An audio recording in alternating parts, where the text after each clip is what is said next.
Graça e paz, retornando os nossos estudos às quintas-feiras. Hoje eu quero falar um pouquinho com você sobre a novela Bíblia, que tem passado na Record, até começar a novela Reis, que a gente também está esperando para poder conversar um pouquinho sobre ela.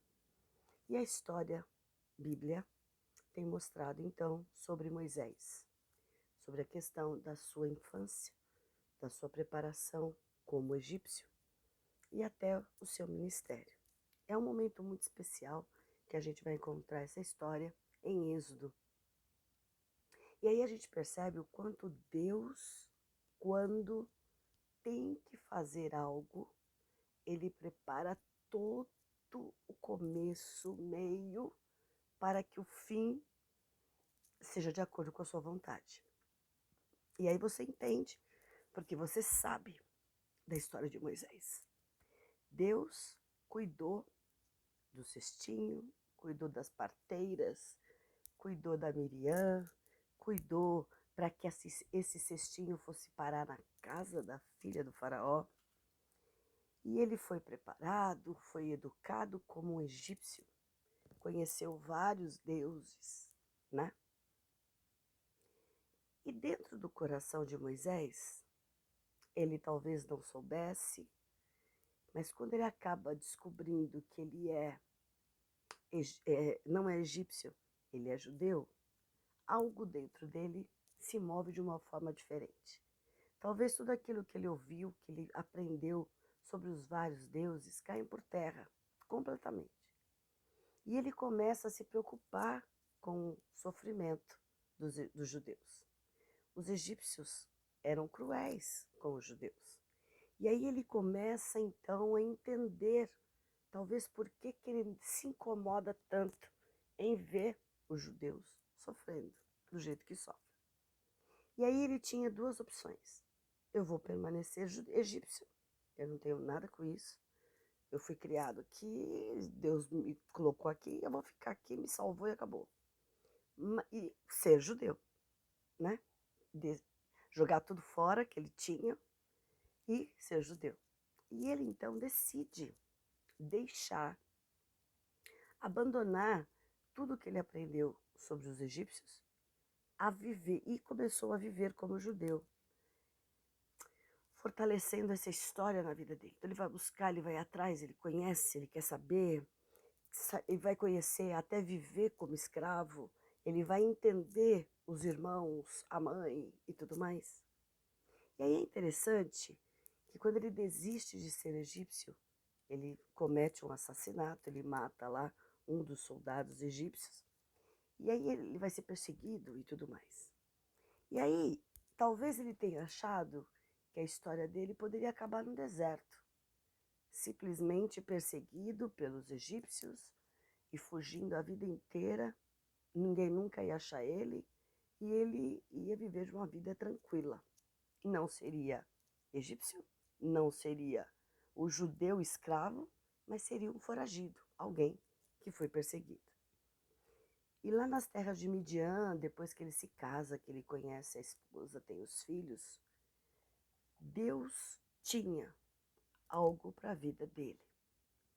E aí a gente percebe, e é muito bonito isso, quando a gente lê lá em Êxodo, capítulo 2, dos versos 23 até 25, os filhos de Israel, os judeus, eles não aguentam mais sofrer.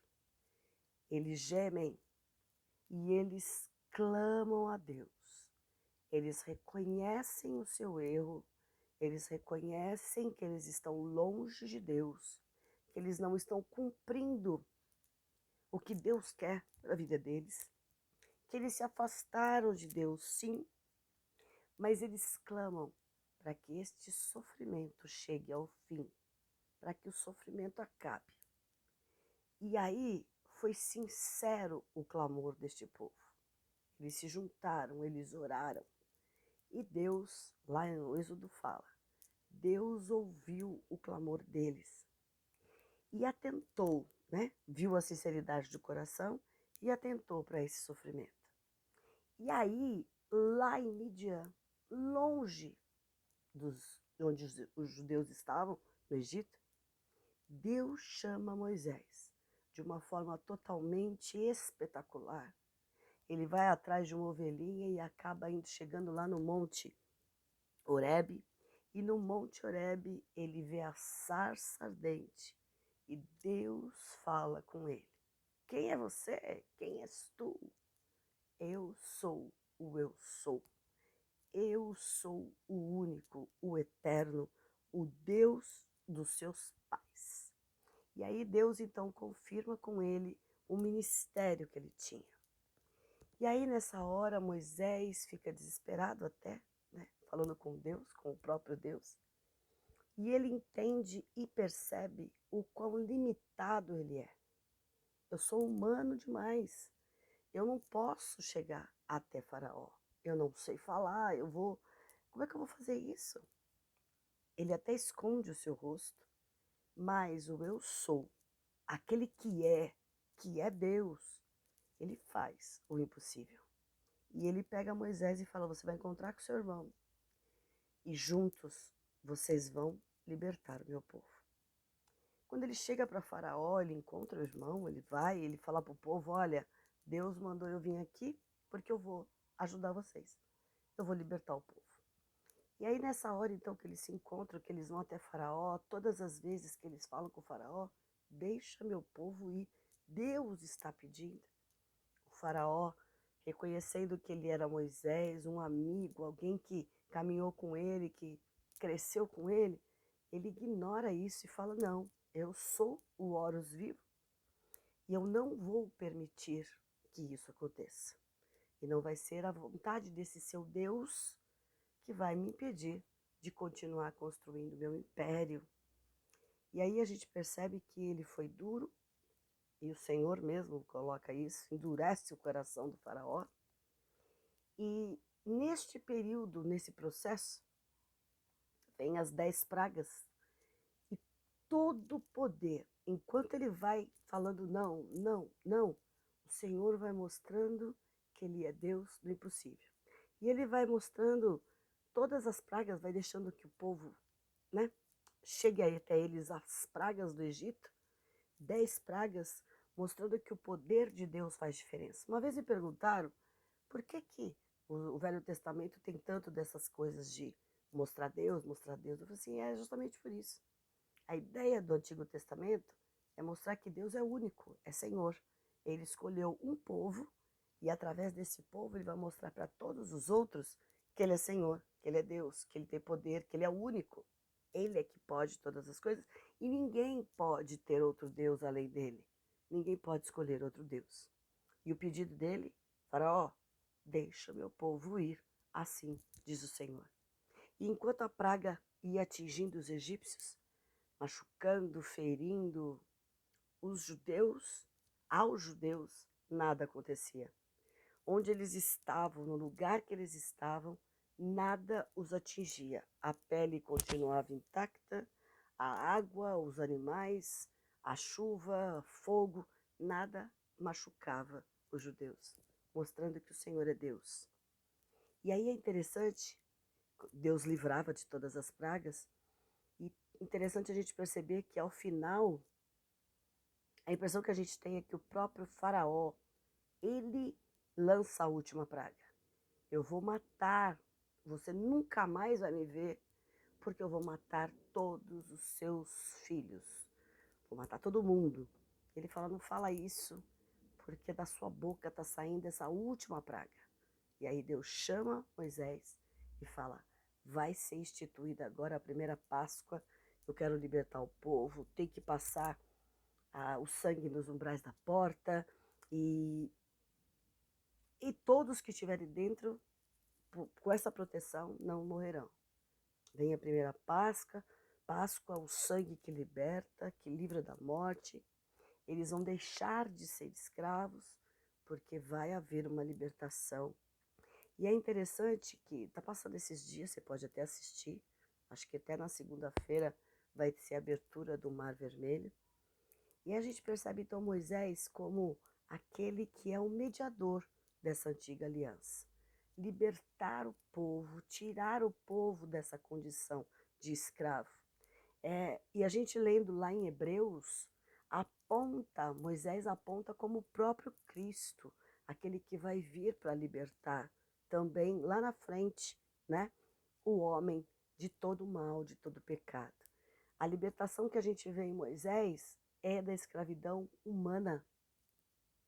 A libertação que a gente vê em Jesus é a escravidão espiritual. Que coisa mais linda! E como Deus vai agindo, né? O poder de Deus, como Deus faz. E lá em Hebreus 3 a gente percebe, né? O próprio autor escrevendo para os hebreus que Cristo é superior a Moisés, que Moisés teve todo o valor, que Moisés foi obediente, que Moisés fez o que Deus mandou, que o Senhor foi com Moisés, mas Jesus Cristo é superior a tudo isso. Então, um processo histórico muito bonito que vai culminar lá na morte de Jesus. Ele, Jesus Cristo, sendo o sacrifício por nós. Ele, Jesus Cristo, sendo o Cordeiro Santo que tira o pecado do mundo. E o convite para a gente, e eu vendo, assistindo, né, essas cenas da novela, porque eu estou relembrando, porque essa novela, esse pedaço da novela já passou nos 10 Mandamentos, Hebreus 3, de 7 até 19, a gente percebe que a mensagem é essa. Não endureça o seu coração.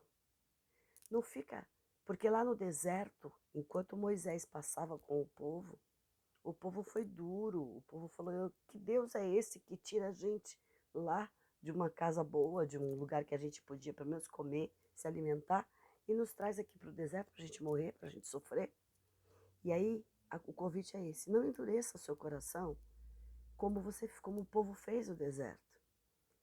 Foram libertos, mas duvidaram, e por causa disso ficaram 40 anos no deserto.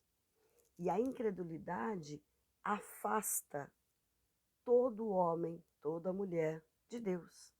Porque toda vez que eu falo, que Deus é esse? Como é que pode? Por que aconteceu? Toda vez que eu duvido, eu vou me rebelando. E toda vez que eu duvido e me rebelo, eu me afasto de Deus. E aí então a gente percebe que nessa história, Moisés honrou o nome de Deus. Deus é único, Deus é fiel. E o convite para nós também hoje é que a gente acredite nisso. Eu sei que muitas coisas que têm acontecido na nossa vida podem parecer difíceis, parece que a gente está no deserto. Por que Deus não ouve? Por que Deus não faz? Por que ainda nós temos essas coisas todas, a Covid, é a chuva, são os deslizamentos, são as mortes? Por que Deus permite? A gente não pode esquecer que o Senhor faz tudo o que tem que fazer, porque Ele quer o melhor para nós, mesmo que a gente não entenda, mesmo que a gente não perceba.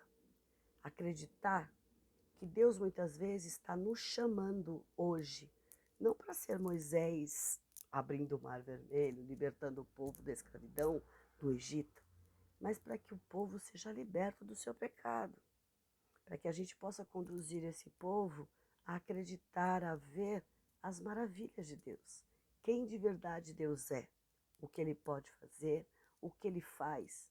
Não quero dizer que são pragas lançadas aí para nós hoje, para que a gente morra e a gente fique perdido no deserto. Não. O que tem acontecido hoje em dia é uma coisa natural, uma consequência natural de todo o pecado, de todo o afastamento de Deus, de tudo que o homem quer fazer para mostrar que não depende de Deus, que é independente, que consegue caminhar sozinho. Deus quer, até hoje, nos libertar, nos salvar, nos tirar dessa prisão. E tudo o que vai acontecendo, e Ele está nos chamando hoje, para que a gente mostre para todo mundo como é bom servir a Deus, como é bom acreditar, como é bom obedecer, como é bom ver o poder de Deus, o agir de Deus na nossa vida. Pela fé, como foram os hebreus, nós também estamos sendo chamados e convidados a acreditar, para a gente começar a caminhar de fé em fé, pela fé e com fé. E é gostoso a gente perceber que Deus, apesar de tudo que tem acontecido aí, Ele tem nos guardado, Ele tem nos protegido, Ele tem aberto as portas e as janelas dos céus. E Ele continua hoje, nos tratando como filhos, amados, povo escolhido. Nós hoje somos a nova aliança, porque nós temos um Jesus que morreu por nós.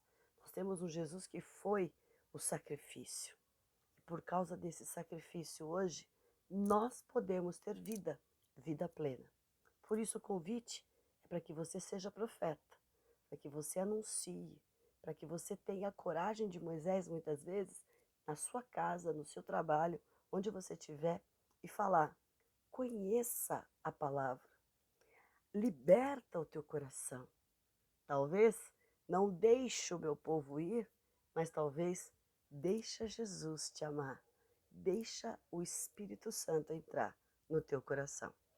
Que você e eu possamos entender que Deus é Deus e continua amando, continua salvando, continua libertando em todo o tempo. Muito obrigado, Senhor, por esta oportunidade. Continua agindo em nossas vidas e que a gente aprenda a deixar o Espírito Santo fazer a tua vontade. E que a gente aprenda também, talvez, a dizer bem forte: deixa Jesus tomar conta do teu coração para que você seja livre. E que a gente aprenda a viver debaixo da graça deste nosso Deus. Muito obrigado, continua conosco, aumenta a nossa fé em nome de Jesus. Amém. E a graça do Deus Pai, Deus Filho, Deus Espírito Santo nos abençoe, nos guarde, nos dê coragem para continuar em nome de Jesus, fazendo a tua vontade, recebendo a sua graça e a sua maravilhosa paz, hoje e sempre. Amém. Que o Senhor te abençoe. Tenha uma semana de paz. E a gente se vê semana que vem, em nome de Jesus.